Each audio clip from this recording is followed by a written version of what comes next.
Okay, the third in the series of dialysis access videos that I'm going to do. The first one we talked about the need for dialysis. Second one we talked about catheters for hemodialysis. And this third one, we're going to talk about fistulas. So fistulas versus grafts, that's always confusing to people. So a fistula essentially is your own material.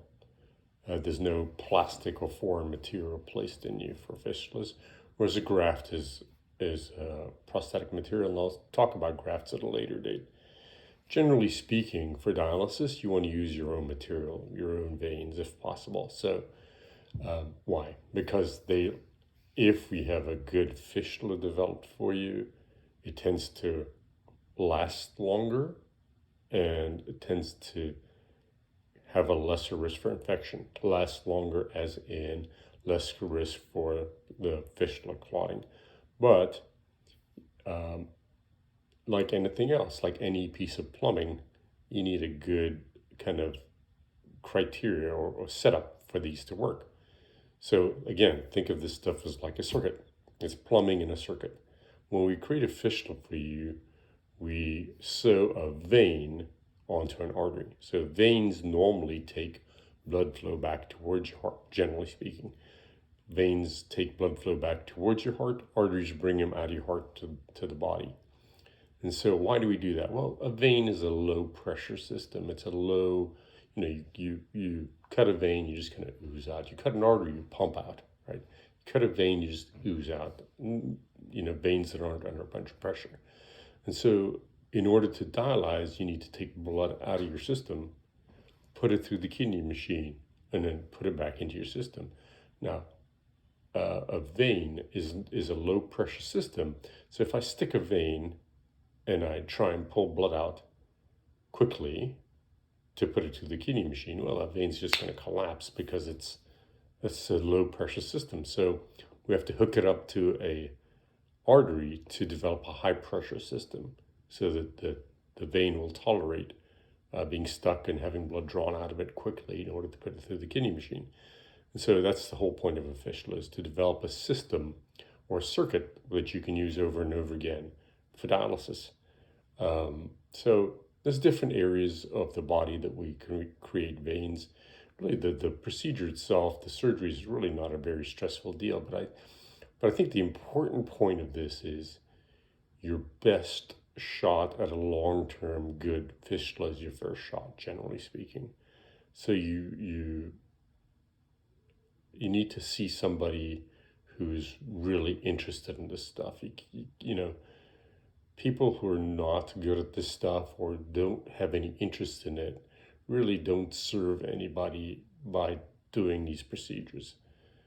So there's people in town here in Dallas that are very interested in this stuff and do a great job. And so, your best shot is your first shot, I think. I think that's a general thing.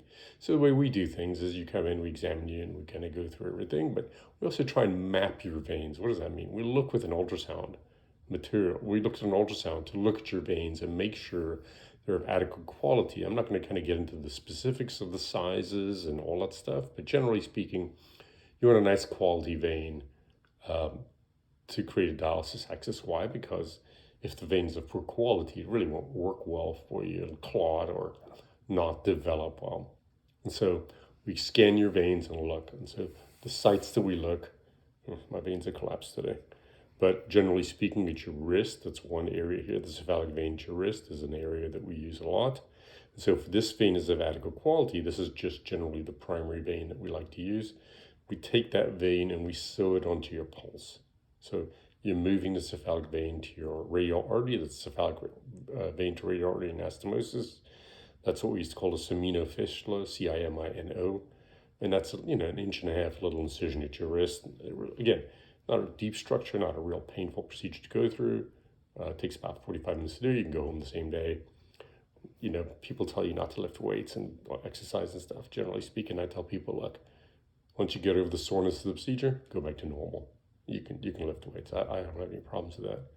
So cephalic vein to radial artery anastomosis. The fistula develops in your forearm.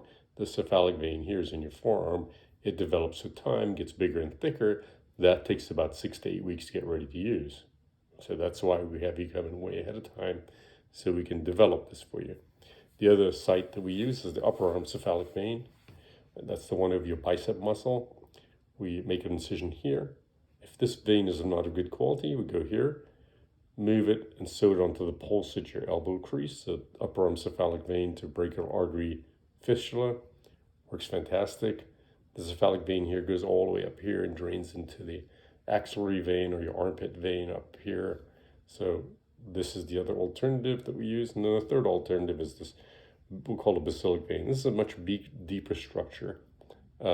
So some people do this in one stage. I like to do it in 2 stages, only because it's a lot sorer to go through one stage. But essentially, take this vein, sew it onto the artery, and then bring it up closer to the skin with 3 little incisions, because this vein is a lot deeper, and you have to tie off all the branches.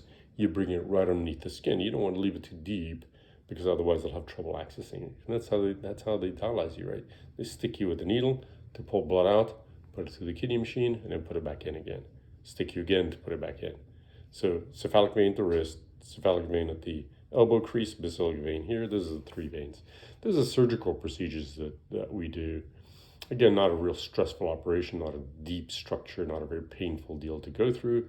What you can expect after the surgery is you'll have a little bit of bruising and swelling. That's normal. In the upper arm fistulas, you can get what's called a Steele syndrome, and I'll kind of go over the complications of dialysis access with you. A little unusual, but still can happen. Steele syndrome is where essentially you take too much blood from your hand, and you see this. It has to be recognized, because sometimes it's just a mild Steele syndrome. It gets better with time, but it's severe. It needs to be taken care of. And again, I'll get into this more, but the signs and symptoms of Steele syndrome is numbness of tingling in the fingertips. That's generally pretty well tolerated and goes away with time. But if you start losing grip strength, or you have a lot of pain in your fingers, can't move your fingers at all, that's a much bigger deal. And I will tell you that we see,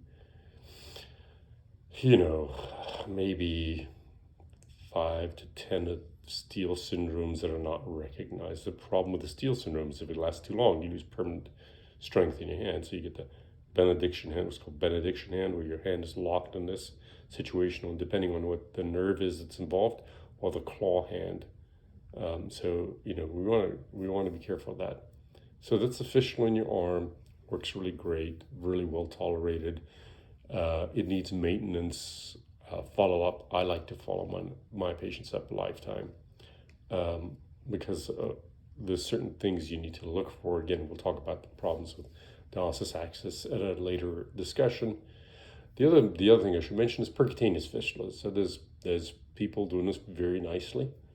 Percutaneous fistulas, I don't do them myself. One of my partners does them. We have interventional nephrologists in town who do them beautifully. But essentially, percutaneous fistulas, where you take them to the X-ray suite, and just through little nicks in your skin, this fistula is created percutaneously. Works very nicely. I think it takes longer to develop, honestly, in my opinion, but very nice way of doing it, and works great. So that's dialysis fistulas for you. Maintenance of that stuff, I'll kind of get into at a later date. And the next discussion we'll have is on dialysis grafts, which is a different issue. And we'll talk about that.